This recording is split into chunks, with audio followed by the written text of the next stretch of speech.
2008 সাল, আজ থেকে 6 বছর আগে মাস্টার্স পাস এক তরুণ যুবক চোখ ভরা স্বপ্ন নিয়ে যাত্রা শুরু করলেন। স্বপ্নটি ছিল বাংলাদেশের মানুষের ফাস্টফুড যে কালচার আছে, বেকারি এবং নানান ধরনের পেস্ট্রি, এরকম মুখরোচক যে খাবারগুলো আছে, সেই খাবারগুলোর লাইফস্টাইলে একটি নতুন ব্র্যান্ড তিনি উপহার দেবেন। 6 বছর পর সেই সকল উদ্যোক্তা একটি ব্র্যান্ডকে উপহার দিয়েছেন। সম্মানিত দর্শক, যখন এই উদ্যোক্তা যাত্রা শুরু করেন তখন পারিবারিকভাবে একটি পুঁজি জোগাড় করে নিয়ে তিনি যাত্রা শুরু করলেও আজকে তার ব্যবসার মূল্যমান প্রায় 4.5 কোটি টাকা। আপনাদেরকে সাদর আমন্ত্রণ জানাচ্ছি ভাগ্যলক্ষ্মীর আজকের পর্বে উদ্যোক্তা তামজিদুল ইসলামের সফল গাথা।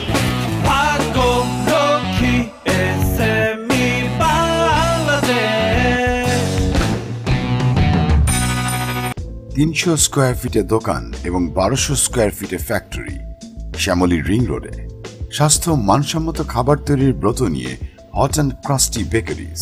আজ যা মধ্যম এবং উচ্চ মধ্যম পরিবারের বেকারি, ফাস্ট ফুড এবং পেস্ট্রি শপের পছন্দের ব্র্যান্ড H&C নামে পরিচিত তার গোড়াপত্তন। উদ্যোক্তা তামজিদুল ইসলাম প্রথম দিন থেকেই যে ব্র্যান্ডটি তার ন্যূনতম খাদ্য সম্ভারেও প্রস্তুত এবং পরিবেশনে সন্নিবেশ করেন eat well live well slogan, যা ফাস্টফুড তথা বেকারি এবং পেস্ট্রি খাদ্য সম্ভারে কর্মী এবং ভোক্তাদের জন্য উদ্দীপনা, দর্শন এবং সন্তুষ্টির এক দীর্ঘ পথ চোখের সামনে মেলে ধরে। উদ্যোক্তা তামজিদ 20 জনকে নিয়ে সাহসে বুক বাঁধেন, এক সোনালী স্বপ্ন চোখে নিয়ে। পড়াশোনা করেছেন, বিশেষ ডিগ্রি নিয়েছেন ফুড অ্যান্ড বেভারেজ বিষয়ে। আত্মবিশ্বাস এক কঠিন শক্তি হয় উদ্যোক্তার।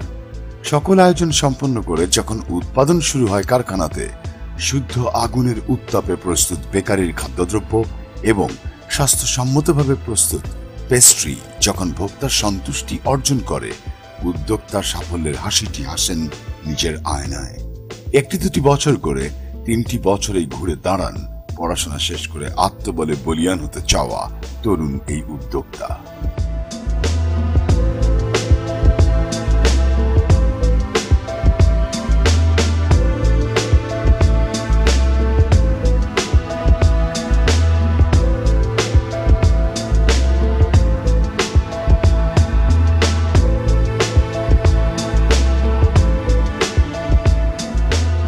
আজ বিশ্বমানের সরঞ্জাম এবং মেশিনারি দিয়ে একটি ফ্যাক্টরি যা 2000 স্কোয়ার ফিটে অবস্থিত, যেখানে প্রতিদিন তৈরি হচ্ছে 4টি শ্রেণীর বার্গার, 6টি শ্রেণীর স্যান্ডউইচ, 27টি শ্রেণীর চিকেন ও বিফের খাদ্য সম্ভার, 12টি শ্রেণীর সুইট আইটেম এবং ডেজার্ট, প্রতিদিনের খাবারের 10টি শ্রেণীর মুখরোচক, পুষ্টি এবং স্বাদযুক্ত রুটি, বনরুটির সম্ভার, 8টি শ্রেণীর হট এবং কোল্ড ড্রিঙ্কস সম্ভার, পেস্ট্রি বিভাগের 12টি ভিন্ন স্বাদের পরিবেশনা, পরিবারের দৈনন্দিন পাউন্ড কেকের 4টি রেগুলার ফ্লেভার, 30টি ক্যাটাগরিতে জন্মদিন, বিবাহবার্ষিকী এবং নানান শুভেচ্ছা আয়োজনের বিশেষায়িত উৎসব কেক উদ্যোক্তার হট অ্যান্ড ক্রাস্টিকে করেছে ভোক্তাদের পরিবারের বিশেষ সদস্যের একজন।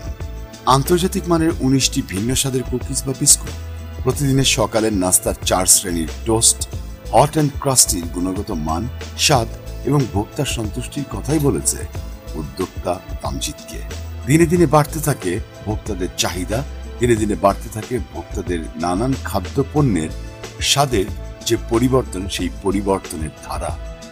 ভোক্তাদের চাহিদা এবং সন্তুষ্টির জন্য উদ্যোক্তার নতুন শ্রম H&C মিষ্টান্ন ভাণ্ডারের সম্ভার, 22টি শ্রেণীর এবং স্বাদের মিষ্টান্ন নিয়ে এই কিছুদিন আগেই ভোক্তা সন্তুষ্টি নতুন আরেক বিভাগ আজ উদ্যোক্তাকে দেখায় সাফল্যের সোপানের আরো এক ধাপ। 6 বছরে 240টিরও বেশি খাদ্য এবং সম্ভার নিয়ে সফল উদ্যোক্তা তামজিদুল ইসলামের এবং H&C পরিবারের প্রতিটি বিভাগে কর্মরত কর্মী সদস্য সব মিলিয়ে যেখানে 100-এরও বেশি সদস্য কাজ করে যাচ্ছে নিরলস বাংলাদেশের ফুড লাইফস্টাইলে নতুন মাত্রা যোগ করতে। 7টি আউটলেট দেখাচ্ছে এগিয়ে যাওয়ার স্বপ্ন বহুদূর।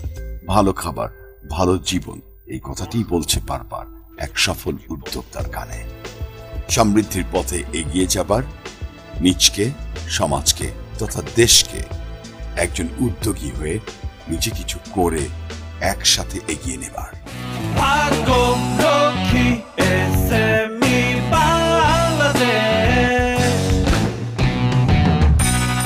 সম্মানিত দর্শক, কথা বলবো এখন সফল উদ্যোক্তা তামজিদুল ইসলাম। আপনাকে স্বাগত জানাই আমরা ভাগ্যলক্ষ্মী অনুষ্ঠানে। আমার তরফ থেকে এবং আমার এজেন্সির তরফ থেকেও ভাগ্যলক্ষ্মীকে অসংখ্য ধন্যবাদ তরুণ উদ্যোক্তাদের নিয়ে এই ধরনের একটা প্রোগ্রাম করার জন্যে, এবং চ্যানেল আইকে এই ধরনের একটা প্রোগ্রাম ইন্ট্রোডিউস করার জন্যে আমি অসংখ্য ধন্যবাদ জানাই। আজ থেকে 6 বছর আগে একজন মাস্টার্স পাশ করা তরুণ ব্যবসা করবে চিন্তা করেছিল, চাকরি নয় কেন? অ্যাকচুয়ালি প্রথম অবস্থায় আমি আমার লাইফটা জব দিয়ে শুরু করি, বাট জব করার পরে সামহাও মনে হলো যে আসলে নিজে নিজে যদি কিছু করি এবং সেটা হয়তো আমার একটু ফ্রিডমও থাকবে এবং আমি হয়তো মানে আমার মতো করে দেশের জন্য কিছুটা কন্ট্রিবিউশনও করতে পারবো, কিছু লোককে আমি আমার এখানে কাজ দিতে পারবো, এবং আমি একটা সেক্টর নিয়ে যদি আমি আগাই, যেহেতু ফুড সেক্টরটাই আমার ইন্টারেস্টেড একটা সেক্টর ছিল, সবসময় আমি খুবই ইন্টারেস্ট ফিল করতাম। তো সেক্ষেত্রে আমি এটাকেই বেছে নিলাম যে আমি এই সেক্টরে ভালো একটা কিছু করি, যেহেতু আমাদের দেশে বিভিন্ন ভেজাল, বিভিন্ন সমস্যা, খাওয়া দাওয়ার মান ভালো না, কোয়ালিটি নিয়ে মানুষের অনেক ধরনের কোশ্চেন। তো এসব ব্যাপার থেকে আমি আসলে এই সেক্টরটায় আসি এবং পরবর্তীতে আমি এটা নিয়ে বাংলাদেশ পর্যটন কর্পোরেশন থেকে পড়াশোনাও করি এবং সেই ছোট পরিসরে আমি এই ব্যবসাটা শুরু করি। কোন চিন্তা থেকে একটা ফুডের ব্যাপারটা চিন্তা করা হলো যে I'll do something with the food and lifestyle, সেটা নিয়ে আমি কাজ করব? ফুড প্রথমত হচ্ছে এই সেক্টরটাতে আমার ইন্টারেস্টটা খুব বেশি ছিল। আমার বড় ভাই যে কোনো একটা 5 স্টারের সাথে উনিও যুক্ত ছিল, যেহেতু 5 স্টার হোটেলের ফুডের মান তো জানেনি, আমারও তার বদৌলতে অনেকবার যাওয়া হয়েছে কিংবা খাওয়া হয়েছে। তো ওখান থেকেই খুব অনুপ্রেরণা পেতাম যে ওদের প্রেজেন্টেশন কিংবা ওদের একটা জিনিস খেলে সে মানে খুব ফ্রেশ মনে হতো, খুব টেস্ট লাগতো খেতে, এবং বড় ভাইয়ের সাথে আলাপ আলোচনা করেই পরবর্তীতে আমি এই সেক্টরটা বেছে নিলাম যে এরকম কিছু একটা করি।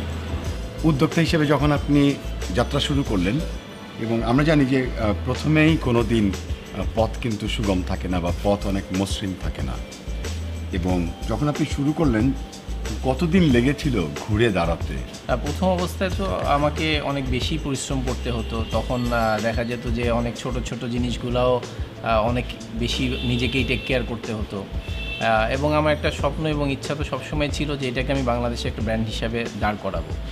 তো সেই চেষ্টাতেই আমি আমার যে টিমটা ছিল মাশাআল্লাহ তাদের কাছ থেকে খুব ভালো সাপোর্ট পেয়েছি। বড় ভাইও আমাকে বিভিন্ন সময় বিভিন্ন ধরনের গাইড করেছে, হেল্প করেছে, এবং যেটা দেখা গেল যে স্টার্টিংয়ের পরপরই যেহেতু আমার ফুডের মান এবং ফুডের টেস্ট, প্রেজেন্টেশন, মানুষ খুব সহজে জিনিসটা নিল। যেটা ভয় ছিল যে একটা নতুন ব্র্যান্ড আমি করছি, এটা মানুষ খাবে কি না এবং কতটুকু পছন্দ করবে। তো দেখা যাচ্ছে যে আমার একটা কাস্টমার যখন আমার এখানে এসছে, সে আবার রিপিটেড আসছে এবং আরও অন্য কাস্টমারকে নিয়ে আসছে, আমার ফুড খেয়ে তার ভালো লেগেছে, এবং তারা দেখা যাচ্ছে তাদের বাচ্চা এবং সবাইকেই আমাদের ফুডগুলো দিচ্ছে এবং বলছে যে তার বাসা সবাই পছন্দ করছে, বাচ্চারা পছন্দ করছে, কারণ আমাদের ফুডের ভ্যারাইটিসটাই ছিল এরকম। সকালবেলা আমরা খুব আর্লি শোরুম খুলতাম যেন বাচ্চাদের টিফিনটা ধরতে পারি। জানতে চাইবো যে প্রোডাক্ট যখন শুরু করেছিলেন যাত্রা, তখন প্রোডাক্ট কটি ছিল এবং আজকে প্রোডাক্ট লাইনে কটি প্রোডাক্ট আছে? আমরা প্রথম অবস্থায় ব্রেড, বিস্কিট, কিছু ফাস্টফুড আইটেম দিয়ে এবং কেক, এগুলো দিয়ে শুরু করি, এবং পরবর্তীতে আমরা দেখা যায় যে কাস্টমারদের ডিমান্ড অনুযায়ী আমরা মিষ্টিটা ইন্ট্রোডিউস করি। আমাদের অলমোস্ট সবগুলো যদি ইন্ডিভিজুয়ালি আমরা হিসাব করি, যে কুকিজের যেমন সেক্টর আছে, মোর দেন 20 আইটেম আছে, আমাদের সুইটস, এরকম যদি আমরা হিসাব করি কেক পেস্ট্রি মিলায় নিয়ার অ্যাবাউট 250 আইটেম আমরা প্রোডাকশন করি। তরুণ সফল উদ্যোক্তা তামজিদুল ইসলাম বাংলাদেশকে কতটা সম্ভাবনার দেশ বলে মনে করেন? আমরা যখন আরও ছোট ছিলাম কিংবা স্টুডেন্ট লাইফে যখন আমরা বিভিন্ন জায়গায় মানে খাওয়ার মতো কিন্তু তেমন কিছু ছিল না, তখন এই ধরনের রেস্টুরেন্ট, ফাস্টফুড এত ভ্যারাইটিস ছিল না। আমাদের মারাই হয়তো আমাদের ছোটোখাটো কিছু টিফিন বানিয়ে দিত, আমরা ওগুলোই হয়তো খেতাম।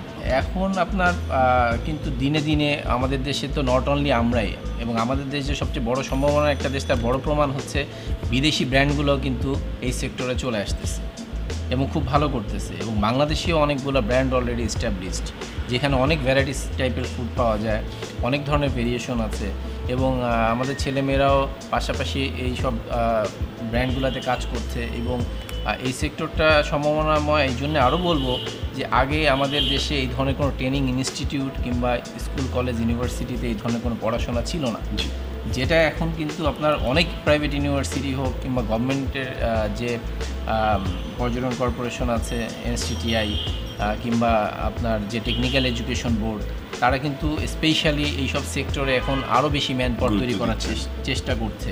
এবং আমাদের দেশে এখন ইন্টারন্যাশনাল বিভিন্ন ধরনের ফুড রিলেটেড কোর্স অফার করা হচ্ছে এবং দেশি বিদেশি বিভিন্ন টিচার আসছে এখানে পড়াশোনা করাচ্ছে। তো আমি মনে করি যে এই সেক্টরটা আসলে হিউজ একটা সেক্টর, আনটাচড অবস্থায় ছিল, এটা মাত্র শুরু করেছে গ্রো করা। তো এই সেক্টরে যদি কেউ গুড ইন্টেনশন নিয়ে আসে, সে অবশ্যই ভালো করবে এবং সে নিজের ব্যবসার পাশাপাশি সে অনেক বড় একটা কর্মসংস্থানের ব্যবস্থা করে দিতে পারবে। ফুডের কথা আসলে কিন্তু হাইজিনের কথা আসে, সেটা একটু বলবেন। আমি তো বেসিক্যালি বলেছি যে আমি প্রথম অবস্থায় এই সেক্টরে কিন্তু ছিলাম না। যদিও আমার পড়াশোনা এই সেক্টরে ছিল না, পরবর্তীতে আমার কাছে মনে হয়েছে যে না, আমি যেহেতু এই সেক্টরটাতে বিজনেস করছি, ফুড নিয়ে হ্যান্ডেল করছি এবং ফুড একটা ইম্পর্ট্যান্ট ইস্যু, যেহেতু এটা একটা ফুড খেয়ে মানুষ যেমন বেঁচে থাকে, আবার একটা ফুডের কারণে সে অসুস্থ কিংবা খারাপ কিছু হতে পারে। তো আমার আরও হয়তো এটা সম্বন্ধে বেশি জানা উচিত। তখন আমি ফুড নিয়ে আপনার পড়াশোনা শুরু করলাম। আমি এটা নিয়ে একটা ডিপ্লোমা কোর্স করলাম এবং পরবর্তী সিঙ্গাপুরের সাথে কোলাবোরেশনে একটা কোর্স ছিল ফুড হাইজিন অ্যান্ড সেফটির উপরে। আমি সেই কোর্সটাও কমপ্লিট করি। নট ইভেন মি, আমার ওয়াইফ সহ আমি কোর্স কমপ্লিট করি, যে আমি যদি আমার অ্যাবসেন্সে সেও যদি কখনো এগুলা, যেহেতু আমার সারাউন্ডিংয়ের মধ্যে তারও আশা হয়, সো আমরা দুজন মিলে এই কোর্সটা করি এবং আমরা এই জিনিসটা সম্বন্ধে অনেক ডিটেলস জানি যে একটা ফুড সেফ ফুড কীভাবে মানুষকে দেওয়া উচিত, কোন লেভেলে দেওয়া উচিত, কীভাবে মেনটেন করা উচিত। তো আমি মনে করি যে এভাবে আমি আমার নলেজটাকে এখানে কাজে লাগাচ্ছি পড়াশোনা। তরুণরা কিন্তু অনেক শক্তিশালী, তো তারা কি করতে পারে, এই সম্ভাবনার উপরে আপনি কতটা বিশ্বাস করেন? আসলে আমাদের দেশে তো এখনও পর্যন্ত আপনার অনেকগুলো সেক্টরই আছে যেখানে তারা চিন্তা ভাবনা করতে পারে। তবে আমি প্রথম যেটা মনে করি যে একটা মানুষের ইন্টারেস্ট লেভেল, যে সে আসলে কোন সাবজেক্টটা কিংবা কোন বিষয়ের উপরে সে ইন্টারেস্ট পাচ্ছে কিংবা করতে চায়। কারণ যদি তার সাবজেক্টটা ভালো না লাগে তাহলে সে হয়তো আগাতে পারবে না। সো সে যদি মনে করে যে ফুড সেক্টরে আসতে চায় কিংবা যে কোনো সেক্টরে আসতে চায়, এখন ইন্টারনেটের যুগ, এখন খুব সহজেই যে কোনো পৃথিবীর যে কোনো ইনফরমেশন কিন্তু মুহূর্তের মধ্যে আমরা পেতে পারি। তো সেক্ষেত্রে সে একটু পড়াশোনা করে দেখুক, কিংবা আমরা যারা আছি আমাদের মতো কারোর কাছে সাজেশন নিতে আসুক। যদি আমার ফুড ইন্ডাস্ট্রিতে আসে, আমি অবশ্যই অলওয়েজ ওয়েলকাম জানাবো। যে কোনো সময় আসতে পারে, যে কোনো কোশ্চেন করতে পারে এবং সব ধরনের হেল্প এবং সাহায্য সহায়তা করার জন্যে আমি আমার তরফ থেকে অবশ্যই চেষ্টা করব যেন তারা ভালো একটা কিছু করতে পারে। তামজিদুল ইসলাম, আপনাকে অনেক ধন্যবাদ। সফল উদ্যোক্তা, আপনি ভাগ্যলক্ষ্মী কীরকম অংশ নিতে দিয়েছেন আপনার সাথে এই অনুষ্ঠানের আয়োজন। আপনাকে অনেক ধন্যবাদ এবং ভাগ্যলক্ষ্মী প্রোগ্রাম এবং চ্যানেল লাইকেও আমার তরফ থেকে এবং আমার এজেন্সির তরফ থেকে অনেক অনেক ধন্যবাদ।